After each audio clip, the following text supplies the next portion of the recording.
The most fearsome thing. One rainy night, long, long ago, a small boy sat with his grandmother and grandfather around a charcoal brazier, warming their hands over the glowing coals. They told stories and talked of many things.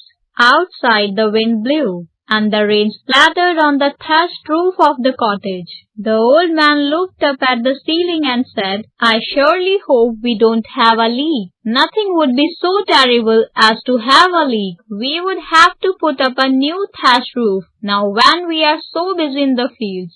The little boy listened to the lonely wail of the wind as it whipped through the bamboo grove. He shivered and turned to look at his grandfather's face. It was calm and smiling and unafraid. "Oji-san, or Oji-san," the little boy said suddenly, "is there anything you are afraid of?" The old man laughed. "Why, of course, lad," he said. "There are many things a man fears in life." "Well then," said the little boy, "what are you most afraid of in the whole world?" The old man rubbed his bald pate and thought for a moment as he puffed on his pipe. "Let me see," he said. "Among human beings I think I fear a thief the most." While the old man was saying this, a thief had climbed onto the roof of the cowshed, hoping to steal one of the cows. He heard what the old man said and thrust out his chest proudly. So he thought to himself, "I'm the thing the old man fears most in the whole world." He laughed to think how frightened the old man and woman would be if they only knew a thief was in their yard this very minute. "Oji-san," the little boy went on, "of all the animals in the world, which one are you most afraid of?" The old man thought for a moment and then said, "I think I fear the wolf the most." Just as the old man said this, a wolf was prowling around the cowshed, looking for some chickens he might steal. When he heard what the old man said, he laughed to himself. "Aha," he said, "I'm the animal the old man fears the most." Wiggling his nose, he sniffed haughtily. But inside the house, the little boy went on. "Oji-san," he said, "even more than a thief or a wolf, what are you most afraid of?" The old man thought for a long while, and thoughts of ogres and terrible dragons filled the little boy's head. But the old man was listening to the rain as it splashed and trickled in the rivulet of water around the house. He thought again how terrible it would be to have a leak in his roof. He turned to the boy and said, "Well, the one thing I fear most of all right now is a leak, and I'm afraid one may come along any minute." Now when the thief and the wolf heard this, they didn't know the old man was talking about a leak in the roof. "A leak?" thought the thief. "What horrible animal could that be? If the old man fears it more than a thief or a wolf, it must be fearsome thing." Down below the wolf thought the same thing. "A leak must be a dreadful creature if the old man fears it more than me or a thief," he thought. He peered into the darkness, wondering if a leak might not spring out the forest, for the old man had said one might come at any moment. Up on the roof of the cowshed, the thief got so excited, he slipped and tumbled down into the darkness. Instead of falling to the ground, he fell right on the back of the wolf. The wolf gave a frightened yell. From somewhere above him in the dark night, something had leaped on his back and was clutching his neck. This must be this frightened leak the old man was talking about, thought the wolf, and with his tail between his legs, he ran pell-mell into the woods. Now the thief did not know he had landed on the back of the wolf. He knew he had fallen on something large and cold, full of fur. What's more, he had given a wild yap and begun to run. The thief was so frightened he could even call for help. Instead, he clung to the neck of this creature that seemed to be flying through the night into the forest.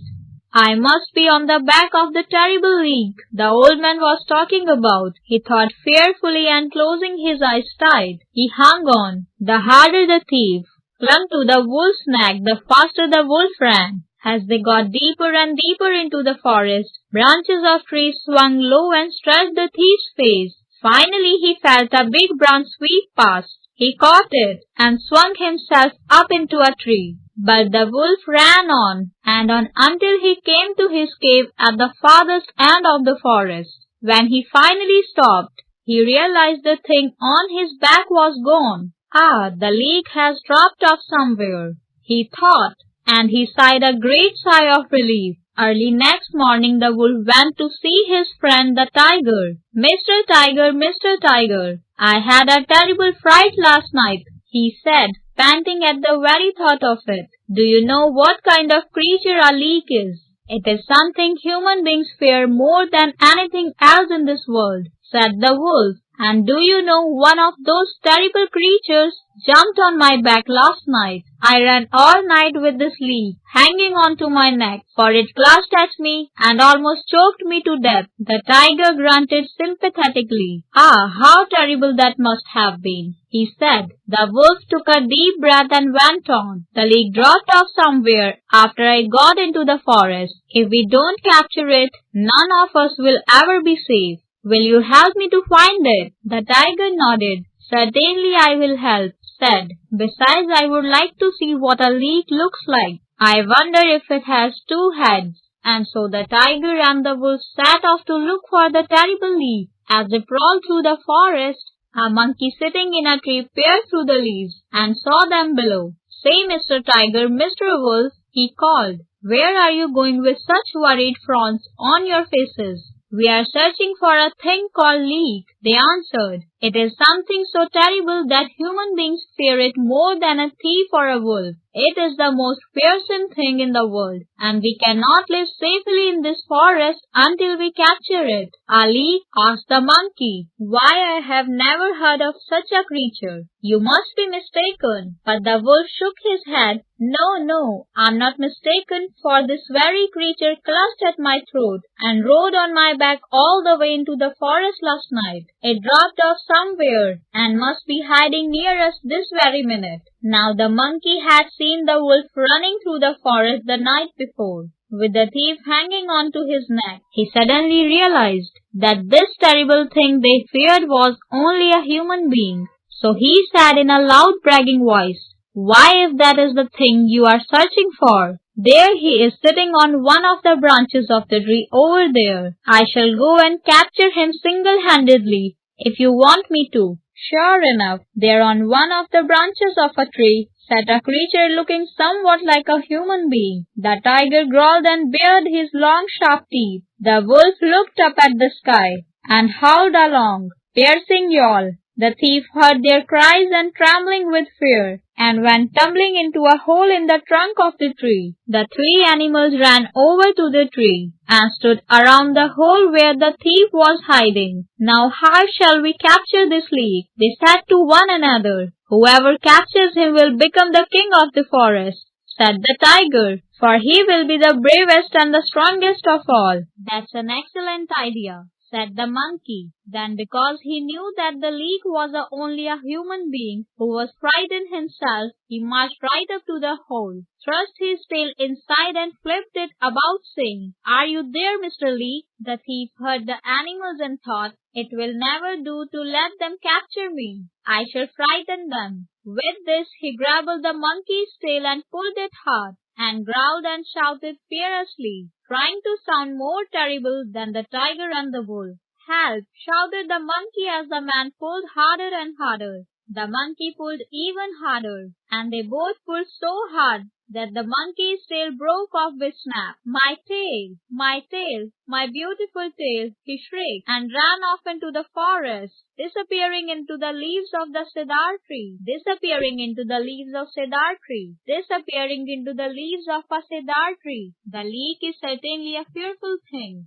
said the wolf, shaking his head, and with a great howl, he ran off into the woods after the monkey. It's best to leave such a fearful thing alone, said the tiger in a soft voice, and he went slinking off into the woods after the monkey and the wolf. When all the animals had gone, the thief crept out carefully to make sure that nothing was following him, and then he ran as fast as he could out of the forest. The thief never learned that what he thought was the terrible leak was only a frightened wolf, and the wolf never discovered that the most terrible thing in the world was only a frightened thief. The little boy and his grandparents didn't have to be afraid of a leak in the roof after all, for in the stillness of the night the rain stopped, the moon came out bright and clear, and the next days were full of the promise of